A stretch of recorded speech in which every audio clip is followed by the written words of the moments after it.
Desa leluhur sekilas terlihat sebagai desa yang asri, dengan pepohonan hijau yang hampir tersebar sepanjang perjalanan memasuki desa. Begitu memasuki desa, lebih banyak lagi taman-taman hijau yang tersebar, baik di pinggiran desa maupun di pusat desa. Tentu saja sangat menyejukkan hati dan pikiran, membuat betah siapapun yang pernah memasuki desa ini. Namun, jalan masuk menuju ke desa leluhur ini sangat sulit karena harus melalui tebing yang terjal, kemudian melewati sungai yang lebar dan deras, dan terakhir harus melewati hutan yang panjang di sisi kiri dan kanan jalan sebelum memasuki desa. Rumah-rumah penduduk yang sederhana menambah pesona indahnya desa. Penduduk desa ini juga ramah tamah menyambut siapapun yang datang ke desa tanpa prasangka buruk. Namun, begitu sampai di ujung desa yang mendekati daerah hutan yang rimbun, terdapat satu rumah besar yang mirip bangunan rumah zaman dahulu, dengan pilar-pilar besar di depannya. Rumah ini sangat besar dan bertingkat, walaupun sudah terlihat kusam dengan cat yang sudah mengelupas. Namun, melihat kokohnya rumah ini, dapat dipastikan rumah ini dahulu adalah rumah yang megah, yang memiliki halaman yang cukup luas untuk ukuran rumah di desa. Sayangnya rumah ini tidak berpenghuni.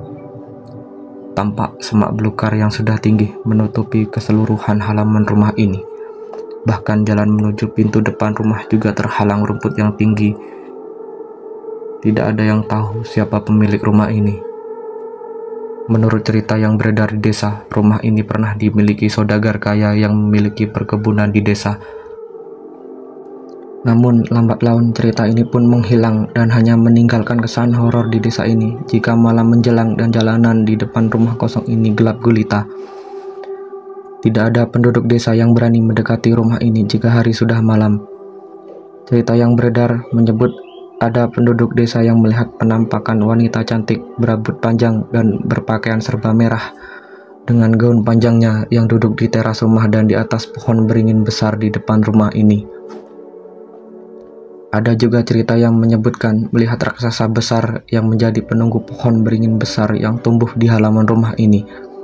Bahkan ada juga warga desa yang menyebarkan cerita kalau ada siluman yang menjadi penunggu rumah ini, yang merupakan jelmaan saudagar kaya pemilik rumah yang bersekutu dengan alam gaib di masa hidupnya. Masih banyak cerita-cerita seram yang beredar di desa, namun tidak ada yang terbukti kebenarannya. Walaupun rumah ini besar, namun ternyata ada juga kehidupan di rumah sebelahnya yang berdekatan dengan rumah besar ini dan tidak terpengaruh oleh cerita-cerita warga desa. Di tengah cerita-cerita seram tentang mansion ini, masih terlihat lampu menyala di sebelah rumah besar ini. Rumah di sebelah rumah angker ini juga rumah yang cukup besar, walaupun tidak sebesar rumah angker di sebelahnya. Berbeda dengan rumah sebelahnya yang tampak kusam dan tak terawat. Rumah ini begitu kontras dengan cat warna-warninya yang menambah keindahan rumah ini. Halamannya pun dipenuhi tanaman bunga dan tanaman buah yang terawat rapi. Rumah ini tampak bersih walaupun banyak pepohonan dan taman bunga di halaman rumah. Rumah ini menjadi satu-satunya rumah yang berpenghuni di dekat ujung desa, karena selain rumah besar yang dikenal angker, tidak ada lagi tetangga di sekeliling rumah itu. Mungkin juga karena keangkeran cerita rumah besar ini membuat penduduk desa tidak berani tinggal di sekitar rumah angker tersebut.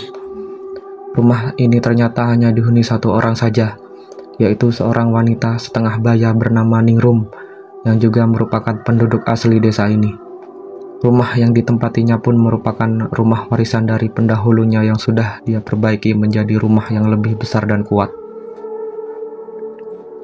Sepeninggal suaminya, Ningrum sendirian di rumah ini. Anak-anaknya yang sudah dewasa, yaitu seorang putra dan seorang putri, jarang menemuinya di desa ini. Entah konflik keluarga apa yang menyertai kehidupan mereka di masa lalu, sehingga di masa tuanya Ningrum harus tinggal sendirian di desa ini. Sudah puluhan tahun Ningrum mendengar cerita yang beredar mengenai rumah angker di sebelahnya, tapi dia tidak menjumpai kebenaran cerita-cerita seram yang beredar dari mulut ke mulut itu. Hingga suatu malam, dia mendengar bisikan lirih yang menyayat hati. Bisikan itu seakan berada di sekitar telinganya dan menghembus dingin ke dalam telinganya, padahal bisikan itu berasal dari rumah besar di sebelahnya. Semakin dia tidak mengindahkan suara-suara bisikan itu, semakin keras bisikan yang didengarnya hingga membuatnya seakan mau gila. Ningrum berusaha menceritakan apa yang dialaminya ke pemimpin desa setempat karena khawatir ini merupakan gangguan dari anak-anak nakal yang orang tuanya merupakan pendatang di desa ini. Namun setelah diselidiki dan saat tetua desa berada di dalam rumah Ningrum, tidak terdengar satupun suara bisikan tersebut. Penduduk desa yang berani pun beramai-ramai memasuki rumah angker itu saat gelap untuk mencari orang iseng ataupun hal-hal goib yang diduga menjadi asal-muasal dari bisikan tersebut. Namun mereka juga tidak menemukan apapun yang bisa menjadi bukti kebenaran cerita Ningrum.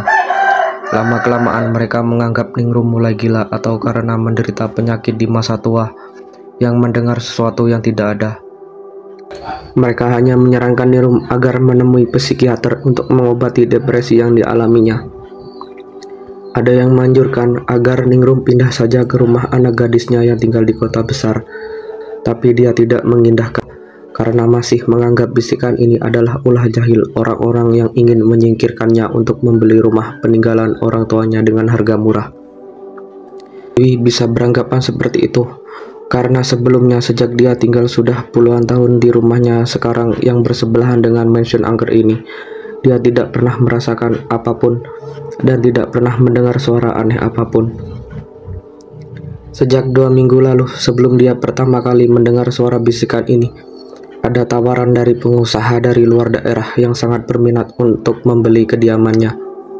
Walaupun sudah ditolak berkali-kali, mereka tetap datang berusaha membujuk dirinya sehingga akhirnya Ningrum mengusir mereka dengan amarah yang besar. Hanya di rumah ini dia merasa aman, merasakan kehadiran almarhum suaminya sehingga dia memilih bertahan di rumahnya yang sekarang. Penduduk desa lambat laun sudah lupa dengan masalah Ningrum. Hingga pada suatu pagi, seorang penduduk desa menemukan wanita yang posisinya tergantung lehernya di pohon besar rumah sebelah Ningrum. Setelah penduduk desa ramai-ramai menurunkannya, ternyata mayat tergantung itu adalah Ningrum, wanita yang pernah mereka anggap gila. Wajah Ningrum sangat mengerikan dengan matanya yang sudah memerah melotot, seakan bola mata hendak keluar dari mata dengan ekspresi mukanya yang ketakutan, seakan melihat sesuatu yang sangat mengerikan sebelum ajal menjemputnya. Tidak ada satupun penduduk desa yang mengetahui persis kejadian yang menimpa wanita ini, karena tidak ada satupun penduduk desa yang berani melewati jalan di depan rumah Ningrum. Bahkan, yang jaga malam pun enggan melewatinya karena adanya rumah besar yang angker di sebelah rumah Ningrum. Kejadian ini kemudian menggemparkan desa leluhur yang tenang itu. Berita beredar dari mulut ke mulut membuat rumah besar ini semakin mengerikan untuk penduduk desa. Apalagi sekarang rumah di sebelahnya juga tidak berpenghuni. Jalanan di sekitar rumah angker menjadi gelap dan sangat menyeramkan jika malam tiba. Bahkan sejak kematian Ningrum, desa leluhur juga menjadi desa yang angker karena mulai bermunculan makhluk-makhluk alam lain di seluruh desa yang semula hanya ada di rumah angker saja.